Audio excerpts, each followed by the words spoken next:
which is why if she got a second debate, as she wants, she could be in a bit of trouble because, you know, clearly they've worked out, we've just got to keep on message here, avoid the word salads, just keep on message. She's rehearsed the line, she's rehearsed the line, she's rehearsed the line. She can say it rote, but apart from that, she's stuffed. But I mean, how do you go from a question about what are you specifically going to do for the cost of living to I grew up with people who took pride in their front lawn? I don't know, but she definitely resorted to the word salad because that was just one big ramble of a word salad. What was her point? What was she actually saying? And she eventually got to a couple of things, as you mentioned, about tax breaks for small businesses and oh God, I can't even remember because I was too busy listening to her going on about being a middle class. Caroline, I think the correct answer is I grew up as a middle class kid.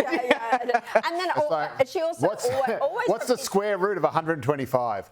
I grew up as a middle class kid. That was going to be her first answer. And it was almost like a bloke who grew up in housing commission. Hey, come on. As a bloke who grew up in Dandenong, I resent that. But this is why she did an interview, let's face it, with a local news anchor who would have been loving the fact that he got this big exclusive, but there was no pushback. Okay, but but let's get back to the question. What were your actual policies that are going to make life easier? Why, after 3.5 years in office, is life not already easier? What is actually going to be different going forward? None of that was pressed on her. But she can't say what she thinks because she doesn't know what she thinks. It is so true. Or it's price gouging. You can always spot, but you can always spot it with people where they just clearly have no idea what they're actually saying. They've memorised the lines, they've memorised the words, but they don't know what they mean. You see it with bureaucrats who use ridiculously torturous language to describe either completely banal processes that are really, really easy to make it look like what they're doing is complex and important, or processes that are actually so ridiculously Byzantine and complex and pointless that they actually need the language there to justify their existence.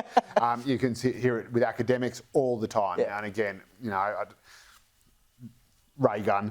But again, people who use, find themselves using, multisyllabic academic jargonese just to describe breakdancing. And again, there are certain types of academics will do that, and then you listen to, the real masters, like the best of the best, people at Harvard or Oxford or whatever. They speak really, really simply and really, really clearly. They don't say, if you ask them about, what does Ovid's Metamorphoses mean for 21st century life? They don't start, well, I grew up as a middle class kid where everybody was proud of their lawns. They just answer the question and say what they think because they know. Cutting the fat off the meat. Exactly right. That's a good way to put it. But also, I think there's two things that I find fascinating about how people present themselves these days, right? So for obvious reasons, they're trying to say, I'm not better than you, I am you, right?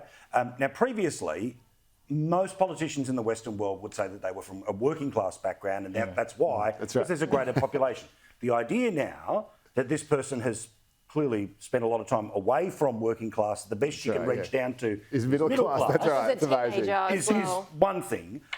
The second thing is that we have this particular demand on the American presidency that they are solely responsible for all the world's problems, or they can fix all the world's problems. The problem for this administration that they can't get out of is on their watch it got worse, all right?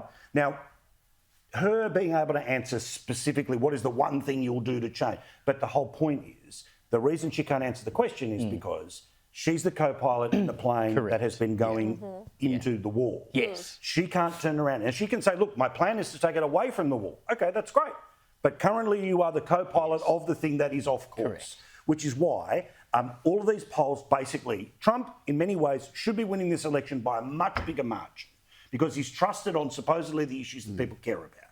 But we all know the personality that means we're right on the edge, like a knife fight of 50-50. So every time she comes out and does that, the people that are kind of thinking about her, like that very small sliver that is not Team Red, Team Blue, they go back here. Then every time he talks about cats, it goes back here. That's right. And so it is that tight all the way through. Yeah, just very quickly, Evelyn.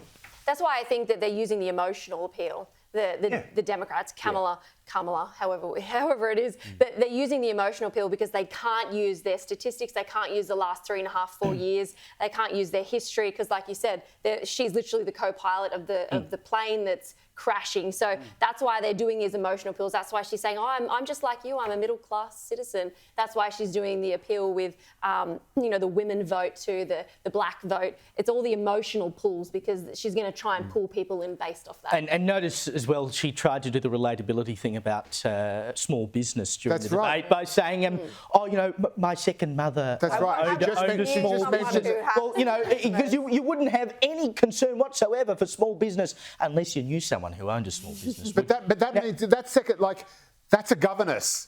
That is your that's a nanny. Yeah, correct. You've got to live in. Serious.